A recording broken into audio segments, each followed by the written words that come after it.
1절에서 16절 말씀입니다. 사무엘상 6장 1절에서 16절입니다. 구약 성경은 416면에 있습니다. 내용이 좀 많아서 저하고 같이 교독을 하도록 할게요. 사무엘상 6장 1절에서 16절 한 절씩 같이 한번 저하고 교독하도록 하겠습니다. 제가 먼저 읽도록 할게요. 여호와의 궤가 블레셋 사람들의 지방에 있는지 7달이라.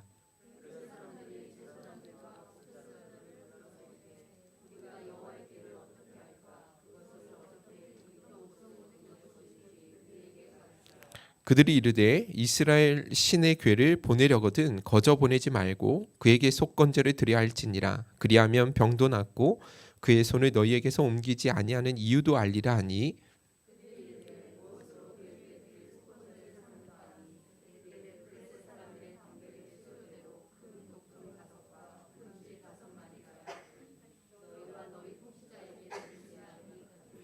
그러므로 너희는 너희의 독한 종교의 형상과 땅을 해롭게 하는 쥐의 형상을 만들어 이스라엘 신께 영광을 돌리라.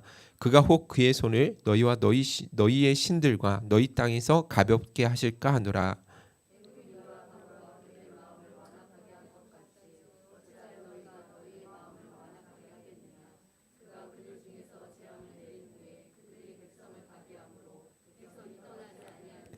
그러므로 새 수레를 하나 만들고 멍에를 메어 보지 아니한 젖나는 소 2마리를 끌어다가 소의 수레를 메우고 그 송아지들은 떼어 집으로 돌려보내고,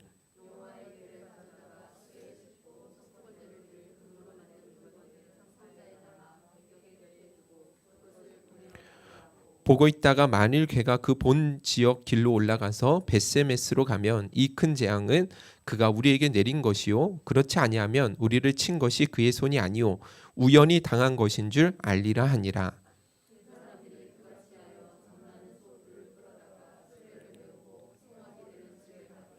여호와의 궤와 및 금쥐와 그들의 독종의 형상을 담은 상자를 수레 위에 실으니,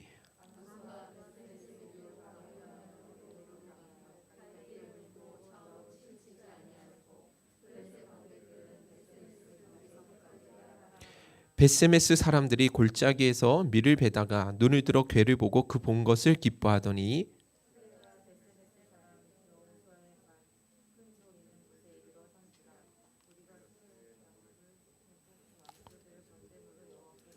15절 레위인은 제가 있습니다. 레위인은 여호와의 궤와 그 궤와 함께 있는 금보물 담긴 상자를 내려다가 큰 돌 위에 두매 그날에 벳세메스 사람들이 여호와의 번제와 다른 제사를 드리니라. 16절 다 같이 읽겠습니다.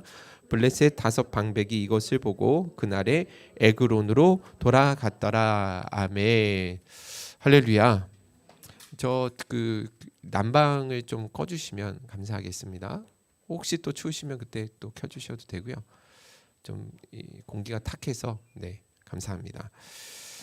자, 오늘 우리 읽은 본문은 이제 사무엘상 6장이죠.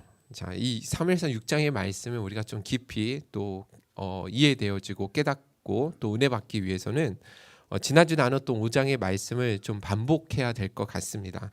그리고 그 말씀에 보충해서 오늘 이제 6장을 함께 말씀을 나누면서 은혜를 나누고자 합니다. 먼저 우리가 교회에서 흔히 쓰는 말 중에 고대 근동에는요 이런 말을 여러분도 한 번쯤은 들어보셨죠, 그죠? 고대 근동, 이 과거의 근동이라는 지역이 어디였느냐? 한번 사진을 한번 보여드릴게요. 간략하게 여러분도 이런 정도는 아시면 좋을 것 같아서 고대 근동이 이 지역 전체를 고대 근동이라고 이야기합니다. 여기가 지중해고 여기 홍해가 있죠. 이스라엘은 여기에 있고요. 조금만 왼쪽으로 가면 이집트. 그래서 이쪽 예루살렘을 통해서 어디로 갑니까? 아프리카 대륙으로 이어지게 되고요. 그리고 이게 아시아죠. 아시아로 들어가는 지역이고 위쪽은 다시 유럽으로 되어지는 지역인데 이 세 지역이 조금씩 뭐예요? 다 속해 있는 지역을 이것을 근동 지역이라고 합니다. 그래서 고대 근동 하면 이 지역을 말하는 거예요. 제가 이것을 말씀을 드린 것은 고대 근동 안에서 이 지역 안에서 민족끼리 전쟁들이 많이 있지 않았습니까? 근데 그 고대 근동의 이 전쟁에는 그냥 단순히 이 민족 간의 전쟁이라고 생각하지 아니하고 그들이 섬기는 신들의 전쟁이라고 항상 생각을 하고 있었다라는 거예요. 이게 모든 보편적으로 모든 당시 사람들의 전쟁은 그냥 전쟁, 나라 간의 전쟁이 그냥 백성들 간의 사람 간의 전쟁이 아니라 그들이 섬기는 신들의 전쟁이었다라는 것이 보편적인 생각이었다라는 거예요. 그래서 전쟁에 승리하는 것은 그들의 군사력이나 혹은 전술 때문에 이긴 것이 아니라 자기들이 섬기는 그 신이 더 강하기 때문에 이 전쟁에서 승리할 수 있었다. 이렇게 생각을 했다라는 것이죠. 그리고 그렇게 다른 민족과 전쟁에서 승리하게 되면 반드시 그 중에 취해서 가져오는 것 중에 물건 중에 하나가 무엇이냐면 그 민족이 섬기는 우상을 가지고 오는 거예요. 이해 가십니까? 이것은 그 우상은 그들의 민족이 섬기는 신이잖아요. 포로를 끌고 오는 거죠. 그래서 전리품으로 가져다가 어디에 두게 되냐면 자기들이 섬기는 신전 안에다가 바치는 것입니다. 그렇게 함을 통해서 뭐 하는 것이냐면 우리가 섬기는 신이 너희들이 섬기는 신보다 훨씬 더 강하다라는 것을 나타내는 하나의 방편으로 그렇게 사용했다라는 것이죠. 자, 그런데 블레셋과 이스라엘과의 그 사이에 전쟁이 일어났잖아요. 1차 전쟁에서는 이스라엘이 패하게 되어집니다. 보병이 4,000명이 죽게 되어졌기 때문에 작은 실패가 아니었죠. 큰 손실이었다라는 거예요. 자, 그리고 2차 전쟁에서 이스라엘이요. 그 여호와의 임재의 상징이었던 여호와의 언약궤를 가지고 다시 전쟁을 하게 되는데 그 2차 전쟁에서도 역시 뭐 하게 되십니까? 패하게 되죠. 그죠?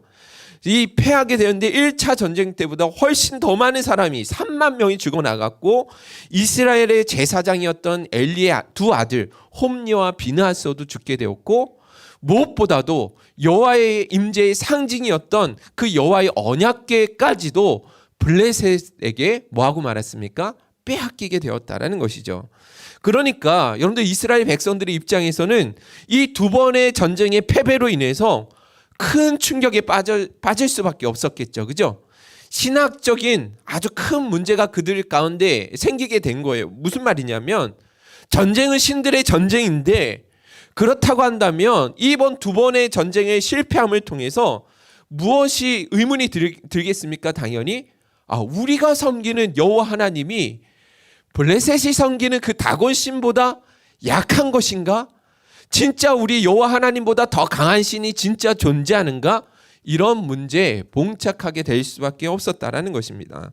더군다나 여호와 임재의 상징이었던 언약궤를 대동하고 나와서 전쟁했는데도 불구하고 패배하고 말았잖아요. 그러니까 그들이 받는 충격은 훨씬 더 클 수밖에 없었다라는 것입니다. 자, 그러면 여러분 진짜 하나님이 다곤 신보다 약했기 때문에 이 전쟁에서 실패한 거예요? 그렇지 않죠. 절대 그렇지 않습니다. 이스라엘 백성이 두 번씩이나 이 전쟁에서 패하게 된 것은 하나님께서 그들을 도와줄 능력이 없다거나 아니면 다곤 신보다 하나님이 훨씬 더 약하기 때문에 진 것이 아니라 진정으로 하나님께서 당신이 사랑하시는 이스라엘 백성들로 하여금 회개하고 돌이키게 하시기 위한 하나님의 방편으로 그렇게 이 전쟁에서 실패하게 하셨다라는 것입니다. 당신이 사랑하는 이 이스라엘 백성들이 패하는 것이 하나님 편에서도 정말 고통스럽고 더구나 수치스러운 일이기도 하지만 그럼에도 불구하고 자기 백성들을 깨닫게 하시고 바르게 세우게 하시기 위한 하나님의 뜻이 있었기 때문에 이 모든 것을 감수하고도 이스라엘 백성들로 하여금 패하게 하셨다라는 것입니다. 이것이 우리 지난주에 나눴던 내용이죠. 여러분들 기억나시죠? 그죠? 자, 그러면 이 사실에 대해서 블레셋 사람들은 이런 하나님의 기쁘신 뜻을 알았을까요? 몰랐을까요? 당연히 모르겠죠. 그들은 전혀 이것에 대해서 이해할 수조차 없었을 것입니다. 그래서 블레셋 사람들은 이 전쟁에서 승리한 것은 자기들이 강해서고 자기들이 섬기는 다곤신이 훨씬 더 강력하기 때문이다라고 그렇게 착각한 것이죠. 특별히 여러분들 이번 전쟁에서 블레셋이 승리한 이후에 아주 기고만장해졌습니다. 왜냐하면 사실 그 블레셋 사람들도 과거에 이스라엘 백성들 가운데 함께 하셨던 그 하나님의 일에 대해서 분명히 알고 있었잖아요. 그죠? 이스라엘 백성들이 출애굽할 때 하나님께서 이 애굽에 10가지 재앙을 내리심으로 인해서 이 애굽이 거의 완전하게 망하게 됐거든요. 망하게 되는 수준까지 갔다라는 것을 이 블레셋 사람들이 모르지 않았다라는 것입니다. 그렇기 때문에 하나님에 대해서 상당히 두려움이 있었는데 이번 전쟁에서 2번이나 이기고 나니까 뭐 한 거예요? 하나님도 별거 없네. 우리가 믿는 다곤 신이야말로 진짜 세상에서 가장 강력한 신이구나. 이런 생각으로 가득 차 있었다라는 것입니다. 그리고 그 전쟁에서 얻게 된 하나님의 언약궤를 어디에다 바쳤어요? 다곤 신전 안에다가 이렇게 바치게 된 거예요. 자, 그런데 다음날 큰 문제가 생겼습니다. 어떤 문제가 생기냐면 마치 다곤 신이 여호와 하나님 앞에 엎드려 절을 하는 것처럼 그 신상이 무너져 가지고 얼굴이 어디에 박혔어요? 땅에 곤두박질 쳐져 있는 거예요. 그것도 여호와의 언약궤 앞에 얼굴이 땅에 이렇게 곤두박질 쳐져 있는 것이죠. 다음날 아침에 일어나 보니까 제사장들이 깜짝 놀란 거예요. 아니 어떻게 이런 망측한 일이 하면서 그것을 다시 올려다 세워놨는데 그 다음날 아침에 돼 보니까 어떻게 됐어요? 이번에는 다곤 신이 어떻게 됐어요? 여러분 기억 안 나세요? 지난주 말씀드렸잖아요. 모가지가 잘려나가고 두 손목은요 잘라나가서 어디에 있었어요? 문지방에 있었다라는 것입니다. 정말 충격적인 이 몸뚱아리만 달랑 남았다라는 것입니다. 여러분들 이것이 우연의 일치였을까요? 이전에 한 번도 있었던 일이 아닌데 이틀 연속으로 이런 일이 정말 우연히 일어날 수 있는 일이겠어요? 아니겠죠? 그죠? 누가 행하신 일이에요? 하나님이 행하신 일이죠. 하나님을 멸시하고 하나님을 무시하는 그들의 생각이 잘못된 것임을 알려주시기 위해서 친히 하나님께서 그들이 믿는 그 신을 뭐 하신 거예요? 심판하신 거예요. 하나님이 다곤 신을 뭐 하신 거예요? 심판하시고 치셨다라는 것입니다. 그런데도 여러분 이 블레셋 사람들은요 이것을 깨닫지 못하는 거예요. 2번이나 이런 일을 경험하고도 그들이 어떤 생각을 했는지 아십니까? 4절 5절 여러분들 한번 보세요. 사무엘상 5장 4절 5절 읽어봅시다. 시작. 아침에 그들이 일찍 일어나 본즉 다곤이 여호와의 궤 앞에서 또다시 엎드러져 얼굴이 땅에 닿았고 그 머리와 두 손목은 끊어져 문지방에 있고 다곤의 몸뚱이만 남았더라. 5절 한번 보세요. 그러므로 다곤의 제사장들이나 다곤의 신전에 들어가는 자는 오늘까지 아스돗에 있는 다곤의 문지방을 밟지 아니하더라. 이 부분이 참 여러분들 되게 재미있는 부분인데요. 다곤의 제사장들이나 다곤의 신전에 들어가는 자는 아무도 그 이후로부터는 그 문지방을 뭐 하지 않았다? 밟지 않았다라고 기록하고 있죠. 무슨 말이냐면 그 다곤의 제사장 그 신전이 있는 그 문지방을 신성시 여기게 되었다라는 거예요. 이해 가십니까? 상식적으로 여러분들 이해 가세요? 왜 그런 거예요? 왜 여기를 밟지 않았냐면 다곤의 잘려진 얼굴과 그 두 손이 문지방에 놓여 있었기 때문에 이 문지방 자체가 뭐하다? 신성한 것이다 생각해서 그것을 발로 밟지 않게 되는 습관이 생기게 되었다라는 거예요. 여러분 이해 가십니까? 어리석은 일이 아니에요. 아니 여호와의 언약궤를 자기들의 신전에다가 가져온 이후로 연속 이틀이나 이런 일이 발생했다고 한다면 여러분들 문지방을 신성시 여길 게 아니잖아요. 그렇지 않습니까? 자기들이 전리품으로 가져온다가 다곤 신에게 바친 이 여호와의 언약궤 때문임을 알고 하나님을 두려워하는 마음이 생겨야 되는 것이 이것이 정상 아니겠어요? 이해 가시죠? 특히 여러분들 우연히 반복되면 그것을 뭐라고 해요? 필연이라고 하죠. 그죠? 그러니까 이와 같은 상황은요. 자기들이 섬기는 다곤 신이 더 하나님보다 강한 것이 아니라 그 다곤 신보다 여호와 하나님이 훨씬 더 강한 신이라는 것을 보여주는 일이라는 것입니다. 그런데요, 여러분들 이것을 이 블레셋 사람들이 인정하고 싶은 거예요? 안 하고 싶은 거예요? 네, 인정하고 싶지 않은 거예요. 2번씩이나 이런 일을 겪고도 인정하고 싶지 않아서 어떤 일이 일어나는 거예요? 마치 이것이 우연의 일치인 것이냐 문지방을 신성시 여기는 그런 반응이 나타나게 됐다라는 거예요. 자, 그래서 하나님이 어떻게 하실까요? 아직도 깨닫지 못하니까 다곤 신을 치실 것이 아니라 이제는 블레셋 백성들을 치시기 시작하는 거죠. 그것이 6절에 나옵니다. 6절 읽어봅시다. 시작. 여호와의 손이 아스돗 사람에게 엄중히 더하사 독한 종기의 재앙으로 아스돗과 그 지역을 쳐서 망하게 하니. 그렇습니다. 하나님의 손이 이 블레셋 가운데 그 아스돗 지역 사람들에게 엄중히 하나님의 심판이 임하게 된 것이죠. 독한 종기의 재앙으로 아스돗 사람뿐만 아니라 그 근처 사람들까지도 다 죽임을 당하게 되었다라는 것입니다. 여기 나오는 이 독종이 있죠. 악한 종양이라고 여러분들 생각하면 되는데요. 당시에 패스트의 일종이라고 여러분들 생각하시면 됩니다. 이 병에 걸리면 3, 4일 내에 열이 막 앓다가 그렇게 죽임을 당할 수 있는 아주 치사율이 높은 질병이었다라는 것입니다.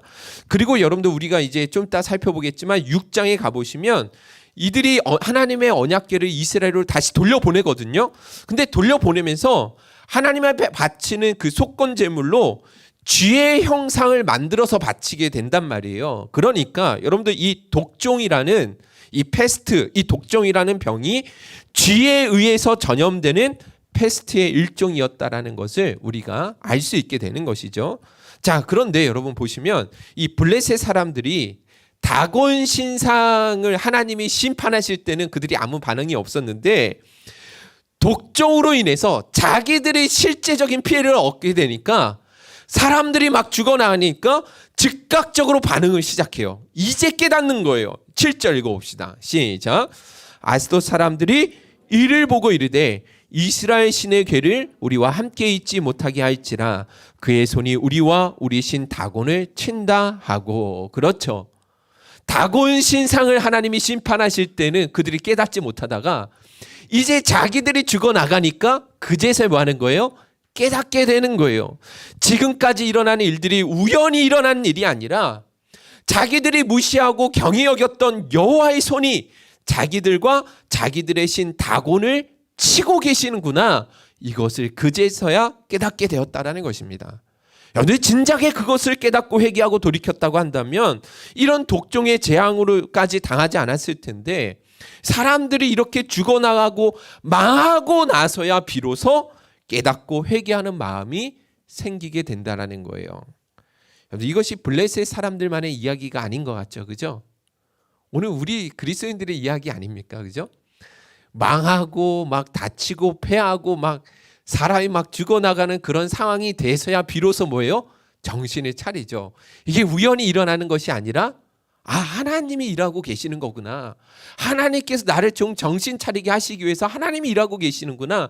그제서야 사람들이 깨닫게 된다라는 것입니다. 이것이 안타까운 거예요. 저와 여러분들은 이런 우둔함, 이런 완고함에서 벗어나는 은혜가 있기를 주님의 이름으로 축원드립니다. 아멘이십니까? 자, 그런데 여기서 우리가 조금 더 살펴볼 게 있어요. 자, 이제 6장으로 들어가는데요. 여호와의 언약궤가 블레셋 지역에 있은 지 7개월이 되었습니다.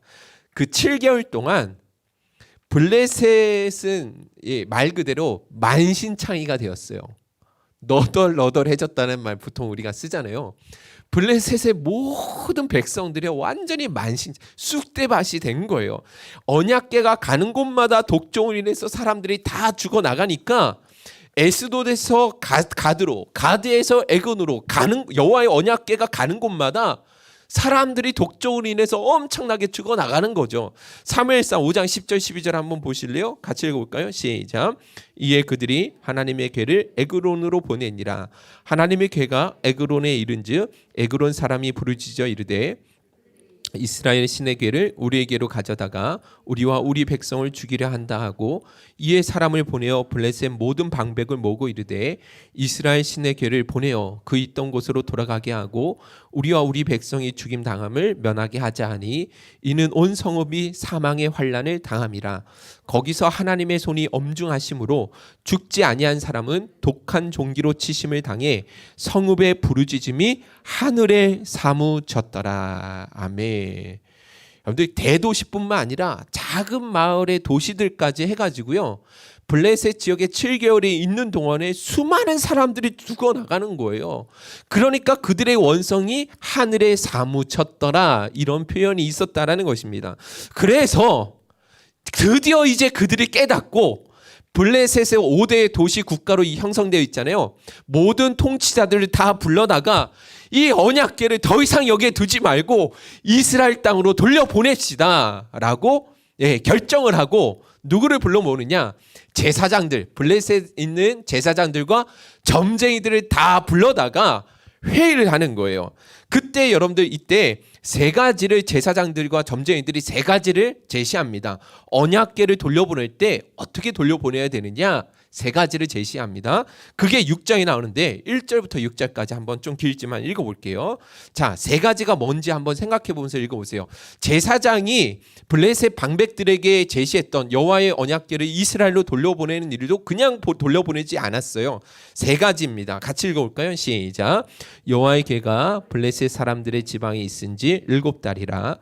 블레셋 사람들이 제사장들과 복술자들을 불러서 이르되 우리가 여호와의 궤를 어떻게 할까? 그것을 어떻게 그 있던 곳으로 보낼 것인지 우리에게 가르치라. 그들이 이르되 이스라엘 신의 궤를 보내려거든 거저 보내지 말고 그에게 속건제를 드려야 할지니라. 그리하면 병도 낫고 그의 손을 너희에게서 옮기지 아니하는 이유도 알리라 하니 그들이 이르되 무엇으로 그에게 드릴 속건제를 삼을까 하니 이르되 블레셋 사람의 방백의 수요대로 금 독종 5과 금쥐 5마리여야 하리니 너희와 너희 통치자에게 내린 재앙이 같음이니라. 그러므로 너희는 너희의 독한 종기의 형상과 땅을 해롭게 하는 쥐의 형상을 만들어 이스라엘 신께 영광을 돌리라. 그가 혹 그의 손을 너희와 너희 신들과 너희 땅에서 가볍게 하실까 하노라. 애굽인과 바로가 그들의 마음을 완악하게 한 것 같이 어찌하여 너희가 너희의 마음을 완악하게 하겠느냐. 그가 그들 중에서 재앙을 내린 후에 그들이 백성을 가게 함으로 백성이 떠나지 아니하였느냐. 여러분 보세요. 블레셋 제사장들과 점쟁이들이요, 통치자들에게, 그들의 지도자들에게 말한 것이 총 3가지인데 한번 띄워주시겠어요? 3가지. 첫째 같이 읽어봅시다. 시작. 여호와의 궤를 반드시 속건제를 드릴 것.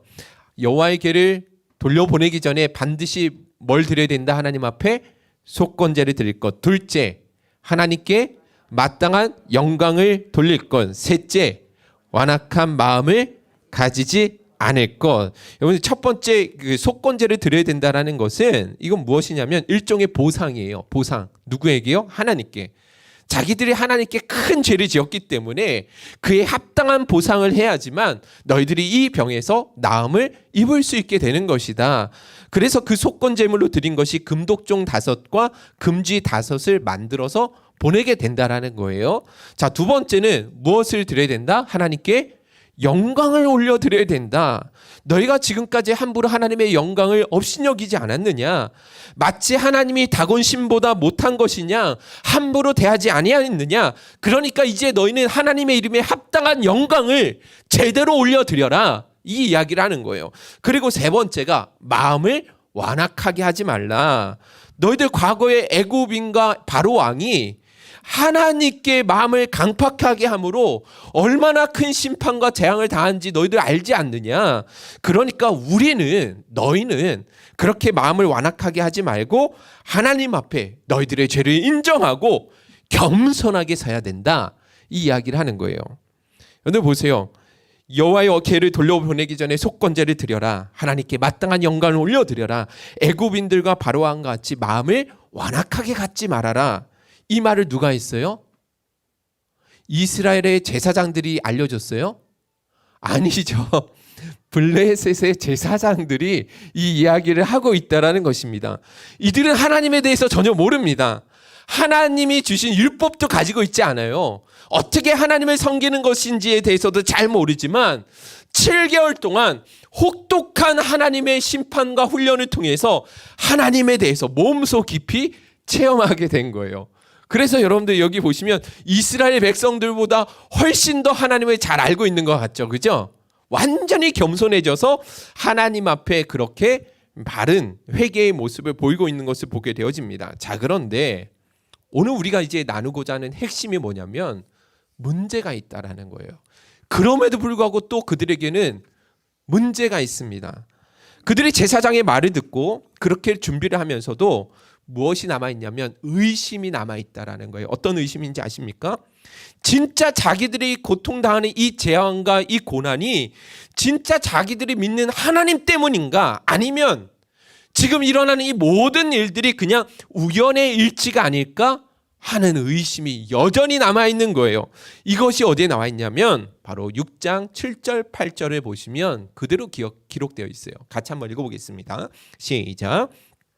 그러므로 새 수레를 하나 만들고 멍에를 메어보지 아니한 젖나는 소 2마리를 끌어다가 소의 수레를 메우고 그 송아지들은 떼어 집으로 돌려보내고 여호와의 궤를 가져다가 수레에 싣고 속건제로 드릴 금으로 만들 물건들은 상자에 담아 궤 곁에 두고 그것을 보내어 가게 하고. 여기 보시면 7절로 한번 돌아가 보세요. 블레셋 사람들이요 여호와의 언약궤를 이스라엘 땅으로 돌려보낼 때 어디에다가 실어서 보내기로 하죠? 7절에 보니까 멍에를 메어보지 아니한 젖나는 소 2마리의 수레를 메우고 거기에 여호와의 궤를 올려서 수레에 실어서 보내자라고 이야기하죠. 이거 되게 매우 흥미로운 이야기예요. 잘 들어보세요. 진짜 흥미로운 이야기입니다. 멍에를 메어보지 아니하였다라는 것은 이 두 암소들이요 수레를 매달고 짐을 끌어본 적이 있다는 거예요, 없다는 거예요? 한 번도 없다라는 거예요. 그렇죠? 그리고 이 수레를 끄는 이 두 암소들은요 젖먹이 새끼를 뭐 했어요? 떼어두고 갔어요. 그렇죠? 젖먹이 새끼들. 이 말은 무엇이냐면 이 암소들의 젖이요 지금 태어난 송아지들에게 먹일 젖으로 부풀어 올라 있다라는 거예요. 그러니까 이 암소들도 자기 송아지를 먹여야 되니까 송아지 본성적으로 그 송아지가 생각이 나겠죠. 그리고 자기 몸도 아프잖아요. 이 젖을 먹여야 되니까. 그러니까 당연히 이 암소들은 본성적으로 이 이스라엘 땅으로 가려고 하겠어요? 아니면 자기 새끼들이 있는 그 블레셋 땅으로 가려고 하겠어요? 당연히 블레셋 땅으로 가려고 하지 않겠습니까? 당연하다라는 것이죠. 더군다나 이 두 암송아지는요 전혀 훈련이나 연습이 없습니다. 한 번도 자기들은 이 멍에를 메고 수레를 끌어본 적이 없고 더군다나 두 암소예요. 똑같은 암소, 새끼가 있는 두 암소라는 거예요. 같이 보폭을 맞춰 나가는 것은 불가능한 일이에요. 0%라는 거예요. 있을 수가 없는 일이라는 것입니다. 그러면 생각해 보세요. 왜 블레셋 사람들이 이 방법을 택했는지 아세요?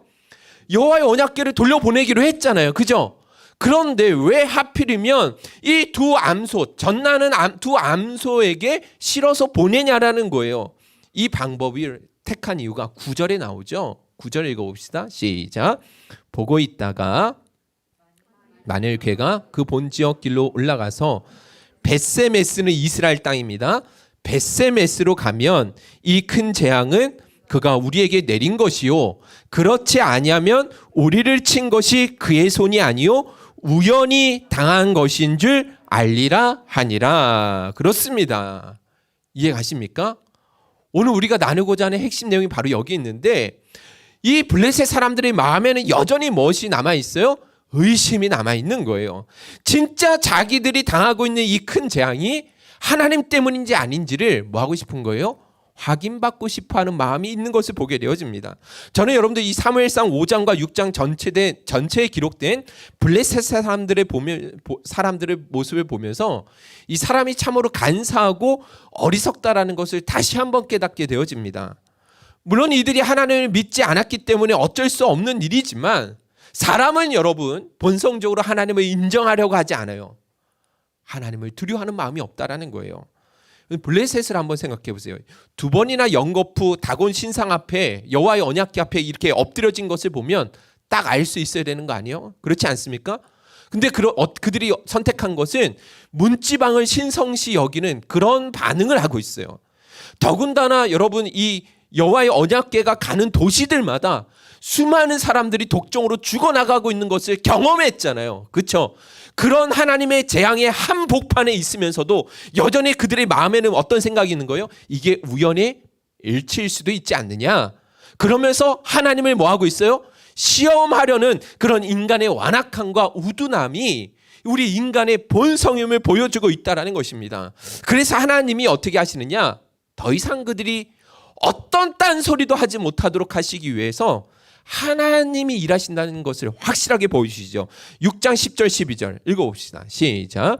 그 사람들이 그같이 하여 젖나는 소들을 끌어다가 수레를 메우고 송아지들은 집에 가두고 여호와의 궤와 및 금지와 그들의 독종의 형상을 담은 상자를 수레 위에 실으니 암소가 벳세메스 길로 바로 행하여 대로로 가며 갈 때 울고 자로 치우치지 아니하였고 블레셋 방백들은 벳세메스 경계선까지 따라가니라.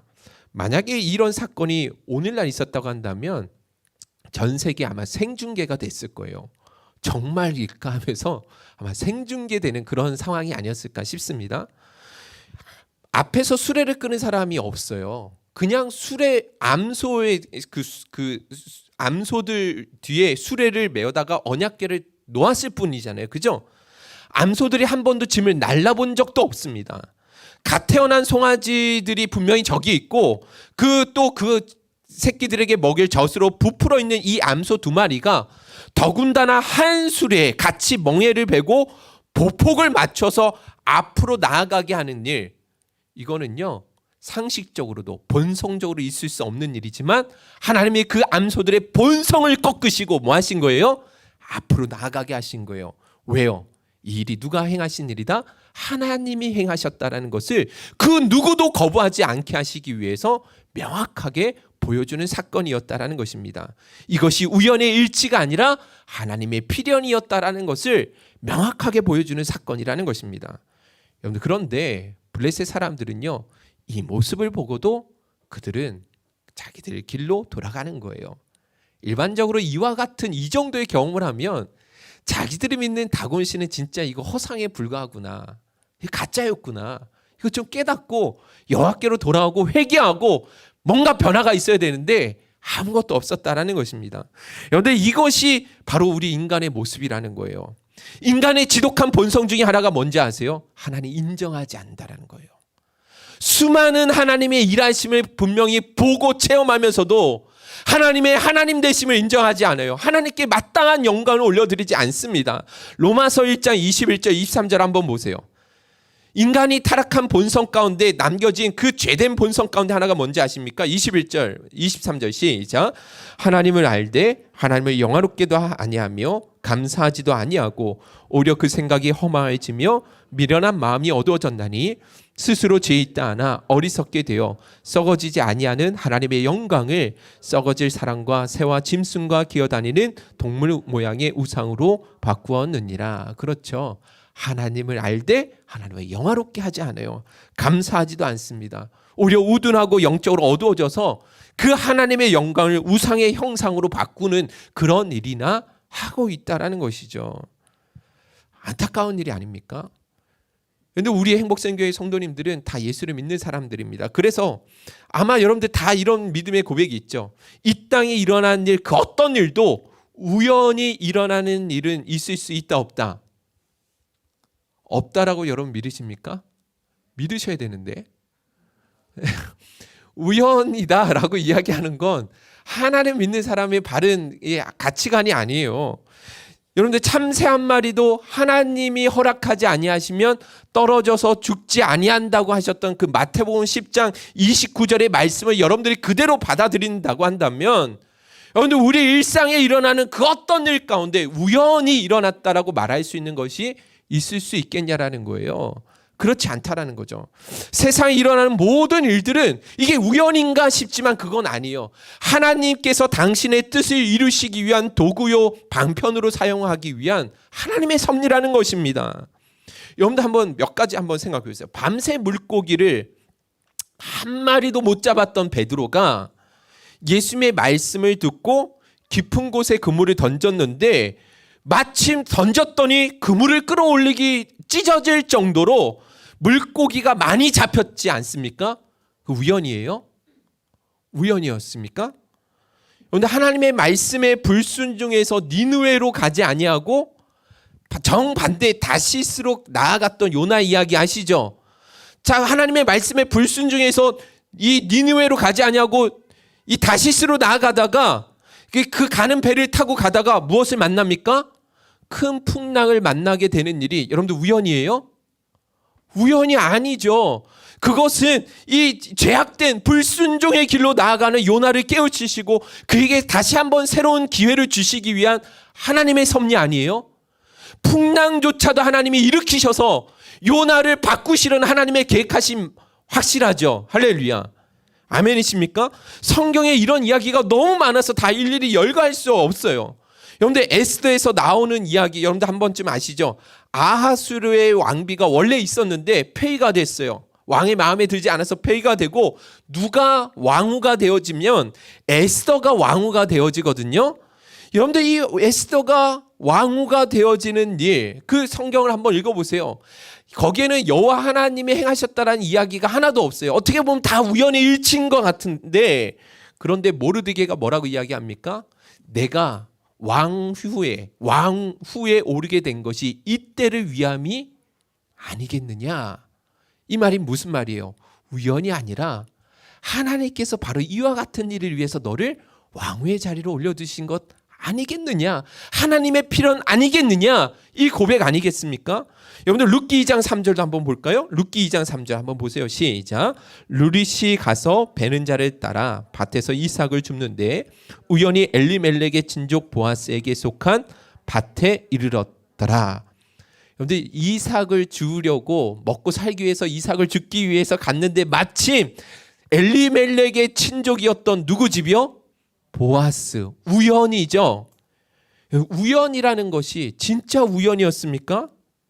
그래서 여러분들 이 룻이 누구와 결혼합니까? 보아스와 결혼하잖아요. 그래서 이들이 누가 되느냐?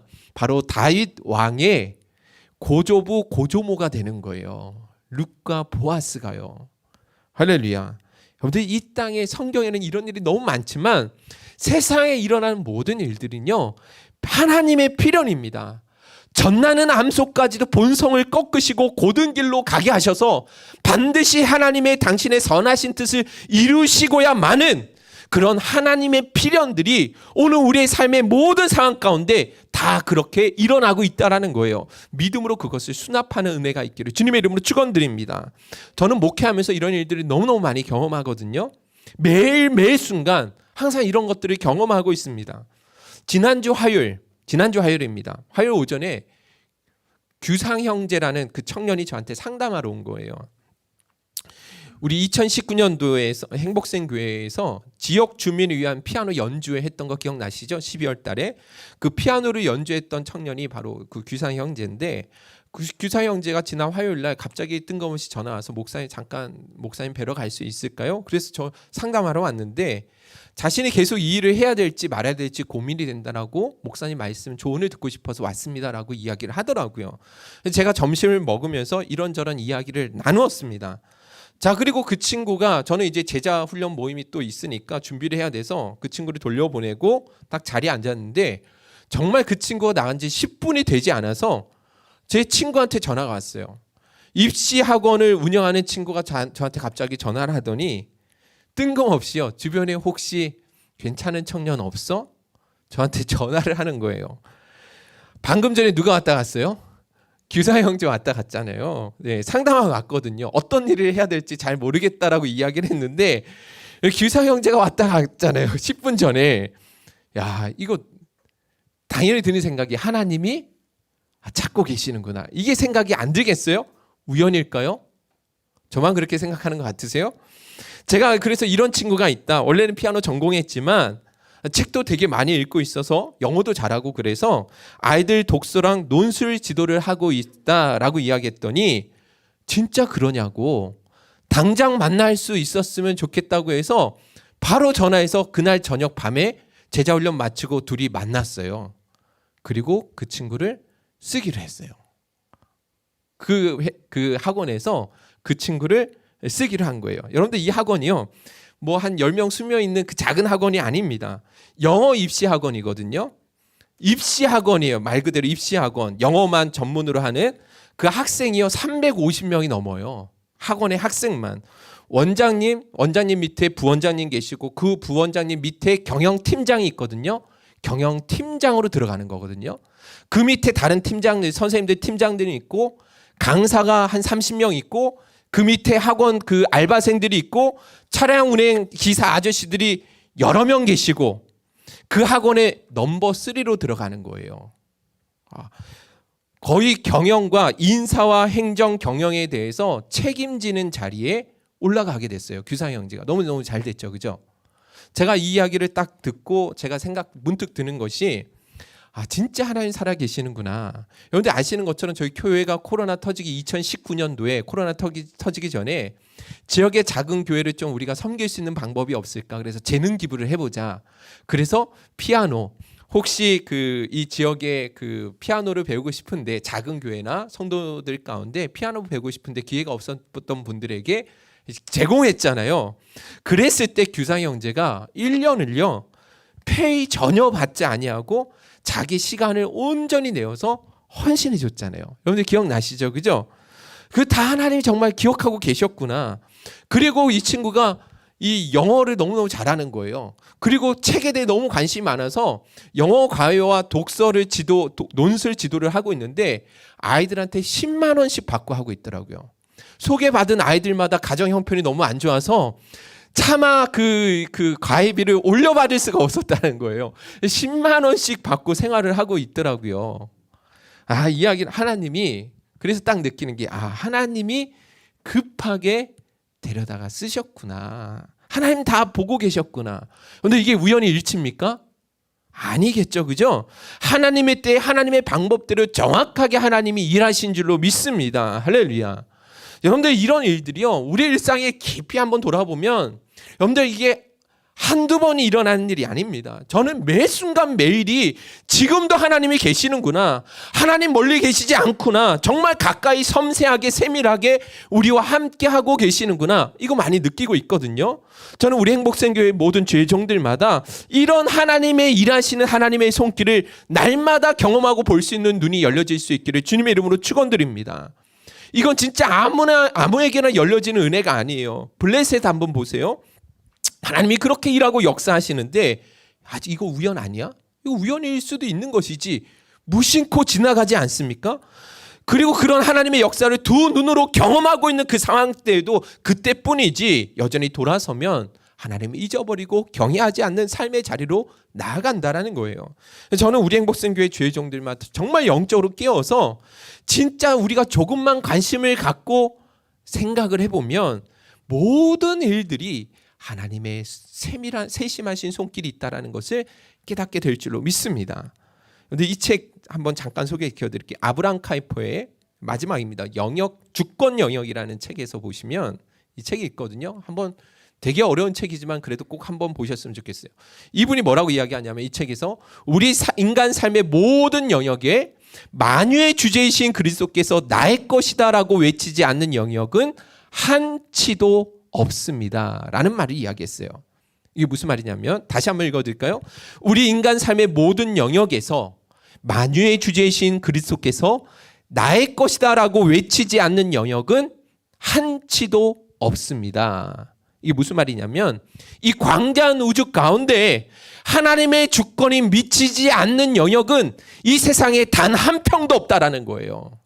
할렐루야. 여러분 믿으십니까? 하나님의 절대 주권에 대한 고백이잖아요. 그죠?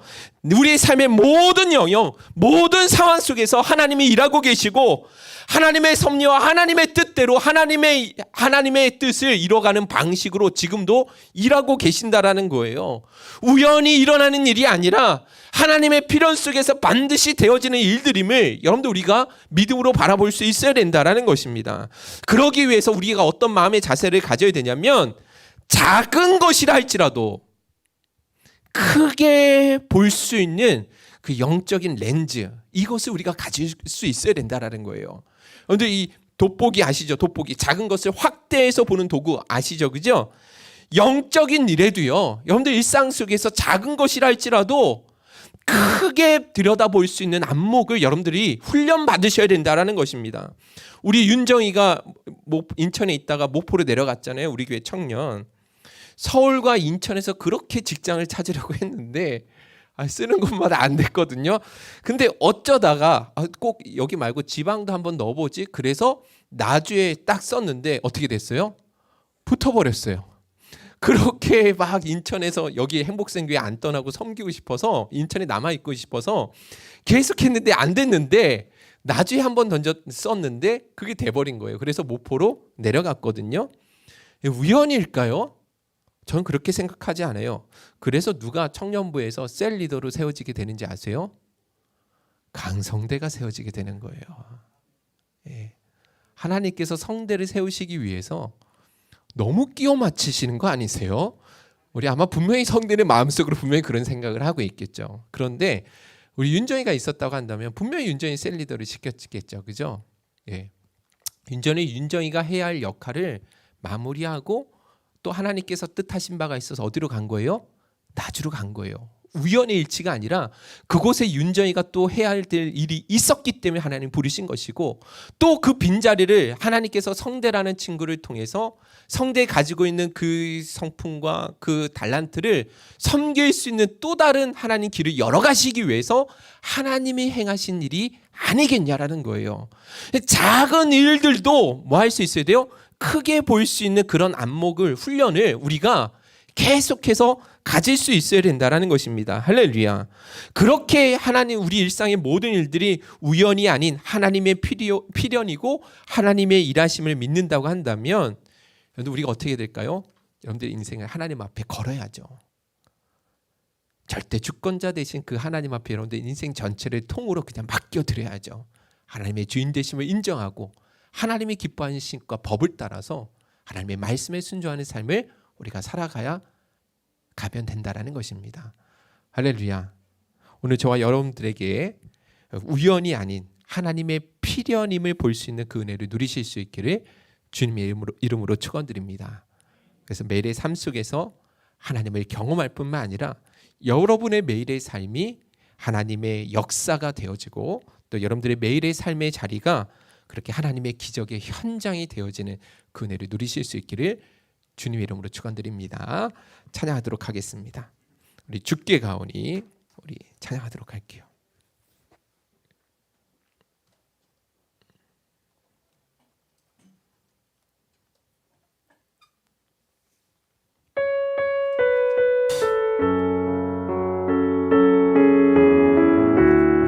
가사를 생각하시면서 함께 찬양하도록 하겠습니다. 주께 가오니 주께 가오니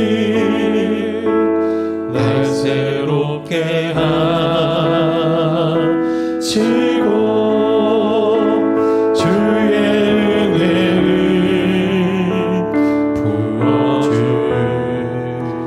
부어주소서.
나의 삶에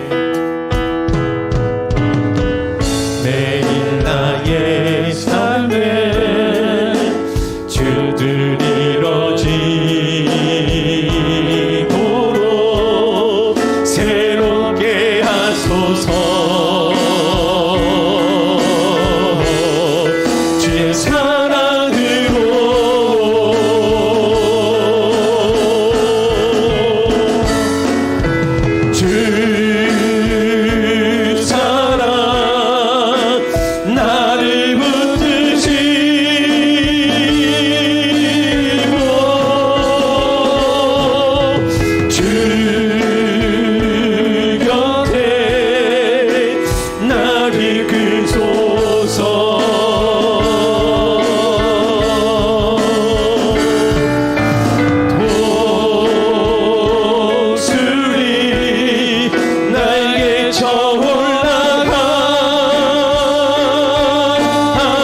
찬양합시다.